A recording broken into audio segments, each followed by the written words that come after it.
चलिए शुरू करते हैं सुपरफास्ट खबरों का सिलसिला।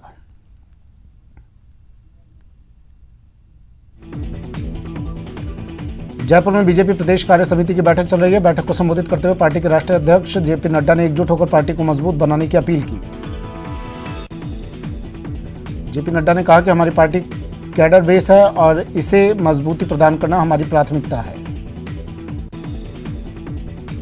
उन्होंने कहा कि आज मोदी जी की हवा है, लेकिन उसे कैप्चर करने के लिए हर लेवल पर सशक्त तैयारी जरूरी है। अपने संबोधन के दौरान नड्डा ने केंद्रीय योजनाओं का बखान किया और उन योजनाओं को लोगों तक पहुंचाने का आह्वान नेताओं और कार्यकर्ताओं से किया। नड्डा ने कहा कि कार्यकर्ता समस्या नहीं होते, बल्कि वह तो समाधान होता है। हमें पोस्टमैन नहीं बनना, हमें कार्यकर्ता बनना है। सूचना नहीं देनी, बल्कि उसे समाधान तक ले जाना है। उन्होंने कहा कि लीडर किसी के कहने से नहीं बनते, वे अपने एक्शन से बनते हैं। एक्शन में हमेशा ये ध्यान रखना चाहिए कि हम सबको साथ लेकर चलें, सबका ध्यान रखें। इससे पहले जेपी नड्डा ने बिरला ऑडिटोरियम में बीजेपी की प्रदेश कार्य समिति बैठक का उद्घाटन किया। वंदे मातरम गायन के साथ बैठक की शुरुआत हुई। इस दौरान प्रदेशाध्यक्ष डॉक्टर सतीश पूनिया ने नड्डा समेत सभी पदाधिकारियों का स्वागत किया। बीजेपी अध्यक्ष नड्डा समेत मंच पर मौजूद केंद्रीय मंत्रियों, प्रदेशाध्यक्ष, पूर्व अध्यक्ष और पूर्व सीएम सहित तमाम पदाधिकारियों ने दीप प्रज्वलित किया। इसके बाद पूनिया का स्वागत भाषण हुआ। पूनिया ने अपने संबोधन की शुरुआत में ही पूर्व सीएम वसुंधरा राजे की जमकर तारीफ की। मंच पर केंद्रीय मंत्री कैलाश चौधरी, वरिष्ठ नेता ओम माथुर, केंद्रीय मंत्री गजेंद्र सिंह शेखावत मौजूद रहे। इसके अलावा पूर्व सीएम वसुंधरा राजे, प्रभारी महासचिव अरुण सिंह, राष्ट्रीय अध्यक्ष जेपी नड्डा, प्रदेशाध्यक्ष सतीश पूनिया, नेता प्रतिपक्ष गुलाब चंद कटारिया, केंद्रीय मंत्री अर्जुन लाल मेघवाल और उपनेता प्रतिपक्ष राजेंद्र राठौड़ भी मौजूद रहे। इससे पहले जेपी नड्डा ने जयपुर एयरपोर्ट से बिरला ऑडिटोरियम तक रोड शो किया। इस दौरान लोगों की भारी भीड़ उमड़ी। जगह जगह लोगों ने जेपी नड्डा का स्वागत किया। जेपी नड्डा खुली कार में सवार होकर एयरपोर्ट से निकले। इस दौरान पार्टी कार्यकर्ताओं ने उन्हें फूल माला भेंट की। नड्डा ने भी हाथ हिलाकर कार्यकर्ताओं का अभिवादन किया। एयरपोर्ट से बिरला ऑडिटोरियम रवाना होते समय पार्टी कार्यकर्ताओं का बड़ा काफिला भी जेपी नड्डा के साथ रहा। इस दौरान पार्टी कार्यकर्ताओं में जबरदस्त उत्साह देखा गया। नड्डा के स्वागत के लिए एयरपोर्ट के अंदर बाहर बीजेपी नेताओं, कार्यकर्ताओं का हुजूम उमड़ पड़ा। पूर्व सीएम वसुंधरा राजे, प्रदेश अध्यक्ष सतीश पूनिया, केंद्रीय मंत्री गजेंद्र सिंह शेखावत सहित बीजेपी के वरिष्ठ नेताओं ने नड्डा की अगवानी की। पेट्रोल और डीजल की बढ़ती कीमतों के कारण परेशान लोगों को जल्द ही राहत मिल सकती है। वित्त मंत्रालय पेट्रोल और डीजल पर एक्साइज ड्यूटी घटाने पर विचार कर रहा है। इसे लेकर वित्त मंत्रालय ने कुछ राज्यों, तेल कंपनियों और पेट्रोलियम मंत्रालय के साथ चर्चा की है। पेट्रोल, डीजल और एलपीजी के बाद कांग्रेस सीएनजी और पीएनजी की कीमतों में भी बढ़ोतरी हुई है। दिल्ली एनसीआर में सीएनजी 70 पैसे प्रति किलो, जबकि पीएनजी 19 पैसे प्रति किलो महंगा हो गया है।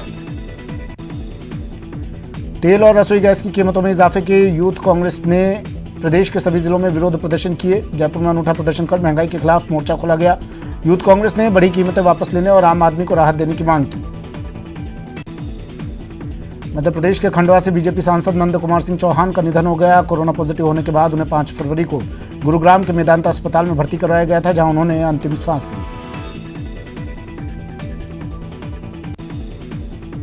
पीएम नरेंद्र मोदी ने सांसद नंद कुमार सिंह चौहान के निधन पर शोक जताया। उन्होंने ट्वीट कर उनके योगदान को याद किया और परिजनों को सांत्वना दी। प्रधानमंत्री नरेंद्र मोदी ने आज वीडियो कॉन्फ्रेंसिंग के जरिए मैरीटाइम इंडिया समिट 2021 का उद्घाटन किया। 50 देशों के 1 लाख से ज्यादा प्रतिभागियों ने इस समिट के लिए ऑनलाइन रजिस्ट्रेशन करवाया है। पीएम मोदी ने कहा कि ये शिखर सम्मेलन समुद्री क्षेत्र के प्रमुख हितधारकों को एक साथ लाएगा और भारत की समुद्री अर्थव्यवस्था के विकास को आगे बढ़ाने में अहम भूमिका निभाएगा। गुजरात में निकाय और पंचायत चुनावों की मतगणना चल रही है। नगरपालिका सहित पंचायतों में बीजेपी पिछले चुनावों की तुलना में इस बार भारी जीत की ओर बढ़ रही है। टीदार के गढ़, उत्तर गुजरात और सौराष्ट्र में भी बीजेपी भारी बढ़त बनाए हुए है। कांग्रेस नेता आनंद शर्मा ने पश्चिम बंगाल में कांग्रेस का आईएसएफ से गठबंधन पर सवाल उठाया। उन्होंने इसे गांधी और नेहरू की नीतियों के खिलाफ बताया। वहीं कांग्रेस नेता अधीर रंजन चौधरी ने कहा कि हाईकमान की सहमति से ही आईएसएफ के साथ गठबंधन हुआ है। उन्होंने कहा कि बीजेपी को हराने के लिए सबको एक मंच पर आना जरूरी है। कांग्रेस महासचिव प्रियंका गांधी असम के चाय बागान में महिला कर्मियों के साथ पत्तियां तोड़ती नजर आई। असम दौरे के दूसरे दिन प्रियंका ने सधारू टी स्टेट में चाय बागान मजदूरों से मुलाकात की। इसके बाद उन्होंने बागान में पारंपरिक रूप से सिर से टोकरी बांधकर पत्तियां भी तोड़ी। कृषि कानूनों के विरोध में आंदोलनरत किसान आज झुंझुनू में महापंचायत करेंगे। महापंचायत को किसान नेता राकेश टिकैत संबोधित करेंगे। सभा में योगेंद्र यादव समेत कई नेता मौजूद रहेंगे। आरएलडी के राष्ट्रीय उपाध्यक्ष और चौधरी चरण सिंह के पौत्र जयंत चौधरी के झुंझुनू पहुंचने पर पार्टी कार्यकर्ताओं और समर्थकों ने जोरदार स्वागत किया। इस दौरान जयंत चौधरी ने केंद्र पर निशाना साधा। आरसीए के अध्यक्ष वैभव गहलोत आज कोटा में धारीवाल स्पोर्ट्स क्लब की ओर से आयोजित क्रिकेट प्रतियोगिता के समापन समारोह में पहुंचे। सर्किट हाउस में कांग्रेस नेताओं ने वैभव गहलोत का भव्य स्वागत किया।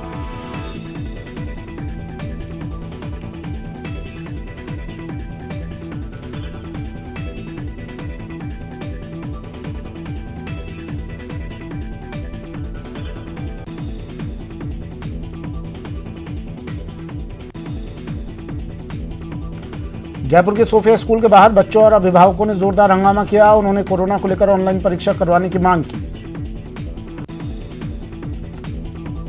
अलवर की कृषि उपज मंडी के सामने नेमीचंद मार्केट की एक दुकान में भीषण आग लग गई। सूचना मिलते ही दमकल की गाड़ियां मौके पर पहुंची और आग पर काबू पाया। शॉर्ट सर्किट की वजह से लगी इस आग में करीब 5 लाख रुपए का नुकसान हुआ है। राजसमंद के दिवेर थाने के बाघाना के पास नेशनल हाईवे 8 पर गैस सिलेंडर से भरा ट्रक पलट गया, जिससे ट्रक के केबिन में 3 बाल्टियों में भरा मीट भी सड़क पर बिखर गया। मौके पर मौजूद लोगों ने गौमांस होने की आशंका जताई और हंगामा किया।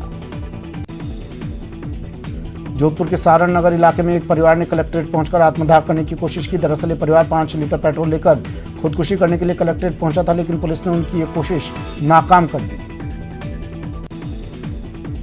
जालौर के रामसिंह थाना इलाके के गांव में एक विधवा के केरोसिन डालकर आत्महत्या करने का मामला सामने आया है। सूचना के बाद रामसिंह पुलिस मौके पर पहुंची, लेकिन तब तक महिला ने दम तोड़ दिया था।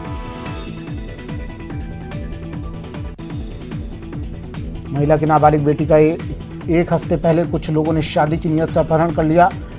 बेटी के अपहरण से मां काफी आहत थी। इस मामले में रायसिंह थाने में केस भी दर्ज है।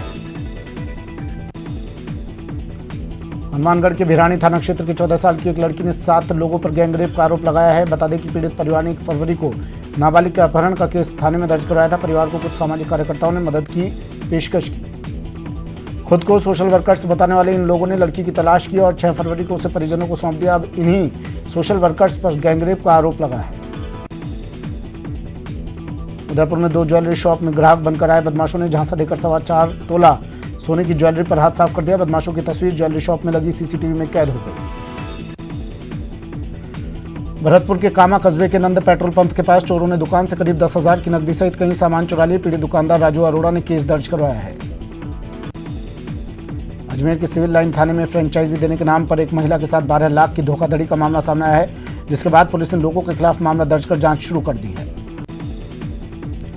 दौसा में स्कूली बस और ट्रक में टक्कर हो गई। इस हादसे में 10 से ज्यादा छात्र घायल हो गए। बताया जाता है कि ओवरटेक की वजह से यह हादसा हुआ।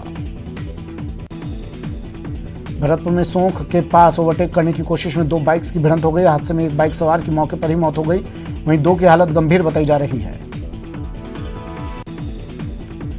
भरतपुर की काली की बगीची के पास आज कार और बाइक में भिड़ंत हो गई। हालांकि हादसे में किसी को चोट नहीं आई, लेकिन दोनों वाहन चालकों के बीच काफी देर तक नोकझोंक होती रही। जैसलमेर के लाठी में पाक विस्थापित किसान के घर में आग लग गई। बताया जा रहा है कि गैस सिलेंडर के लीक होने से आग लगी। आग से हजारों रुपए का सामान जलकर राख हो गया। भरतपुर के गढ़ीभाजना थाना पुलिस ने हत्या के 2 आरोपियों को गिरफ्तार किया है। कुछ महीने पहले गढ़ीभाजना के एक शख्स ने जमीन के विवाद के दौरान अपने परिजनों की हत्या का मामला दर्ज करवाया था। कोटा के तलवंडी इलाके में चोरी करने का एक सीसीटीवी वीडियो सामने आया है। चोरों ने लोहे के सरिया सहित अन्य सामान चोरी कर लिए। इस दौरान एक चोर लोगों के हत्थे चढ़ गए, जबकि 2 बदमाश फरार होने में कामयाब हो जाते हैं। बीकानेर के नोखा में सरकारी स्कूल में स्कूटी धुलवाने का मामला सामने आया है। यहाँ नोखा के कमलेसर गांव के स्कूल में बच्चों से स्कूटी धोने का वीडियो बनाया गया। बच्चों से कुर्सियां भी साफ करवाई जा रही हैं। डूंगरपुर के ऊपर ग्राम पंचायत में हेल्थ वेलनेस सेंटर के लिए स्वीकृत जमीन पर अतिक्रमण करने का मामला सामने आया है। गांव की महिलाओं ने जिला कलेक्टर को ज्ञापन देकर जमीन को अतिक्रमण मुक्त करवाने की मांग की। दौसा के खवारावजी के महेंद्र गुर्जर की मौत के मामले में दूसरे दिन भी ग्रामीणों का धरना प्रदर्शन जारी है। ग्रामीणों का आरोप है कि महेंद्र गुर्जर पर जानलेवा हमला कर 16 फरवरी को सराय गांव के पास फेंक दिया गया, जिसकी इलाज के दौरान मौत हो गई। अपनी मांगों को लेकर पिछले कई महीनों से आंदोलन कर रहे ग्राम विकास अधिकारियों ने कार्य बहिष्कार करने का ऐलान किया है। उन्होंने सीएम के नाम ज्ञापन सौंपकर पदोन्नति की मांग की है। भरतपुर के कुम्हेर में पटवार संघ ने तहसीलदार को ज्ञापन सौंपा। संघ के नेता पूरन सिंह ने बताया कि राजस्थान पटवार संघ के आह्वान पर 1 मार्च से 4 मार्च तक कलम डाउन आंदोलन किया जा रहा है।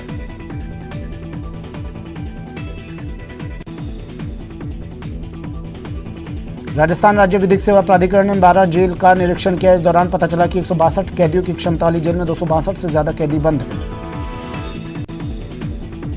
अजमेर के केकड़ी कस्बे में एक बंदर के बच्चे पर मधुमक्खियों ने हमला कर दिया, जिसमें बंदर का बच्चा बेहोश होकर सड़क पर गिर गया। श्याम सोनी नाम के युवा ने सेवा भाव दिखाते हुए उसे तुरंत अस्पताल पहुंचाया और उसका इलाज करवाया। करौली के हिंडौन की कोली बस्ती में पाइपलाइन क्षतिग्रस्त होने से पिछले 1 महीने से इलाकेवासी परेशान हैं। लोगों को पानी नहीं मिल रहा है। ऐसे में लोगों ने हिंडौन के जलदाय विभाग पर प्रदर्शन किया और समस्या के जल्द समाधान की मांग की।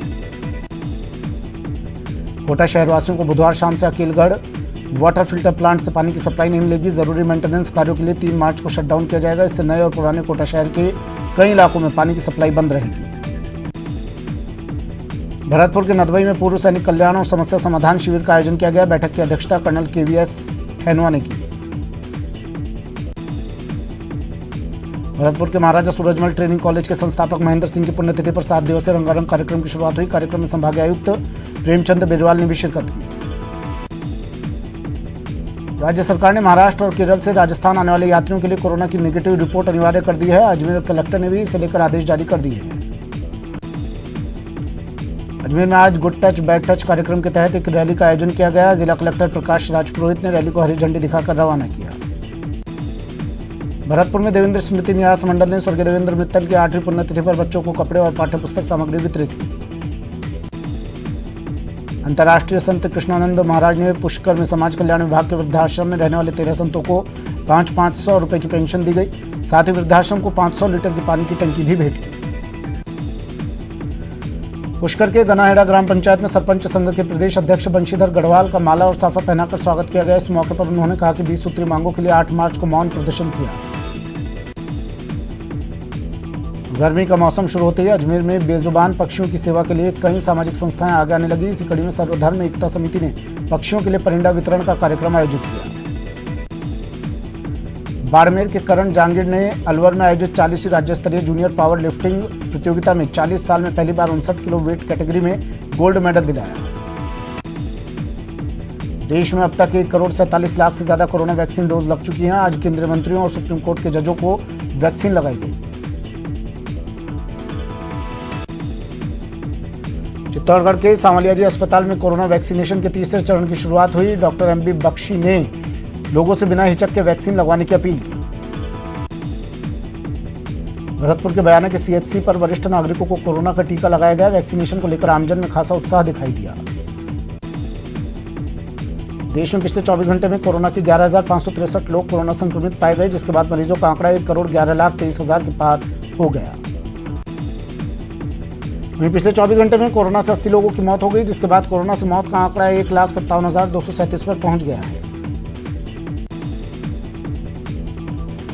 पिछले 24 घंटों में 11,990 मरीज रिकवर हुए हैं, जिसके बाद रिकवर हुए मरीजों की संख्या 1,07,95,000 को पार कर गई है। बॉलीवुड में खलनायक की भूमिका निभाने वाले एक्टर अली खान कोटा पहुंचे। उन्होंने कहा कि कोटा में फिल्मों की शूटिंग के लिए बहुत अच्छे लोकेशंस हैं। वो लोगों को कोटा आकर शूटिंग करने के लिए प्रेरित करेंगे। अयोध्या महोत्सव के दौरान भोजपुरी सिने अवार्ड का कार्यक्रम आयोजित किया गया, जहां भोजपुरी कलाकारों ने अपने जलवे बिखेरे। बेस्ट एक्टर का खिताब प्रदीप पांडे चिंटू और बेस्ट एक्ट्रेस का खिताब काजल राघवानी को मिला।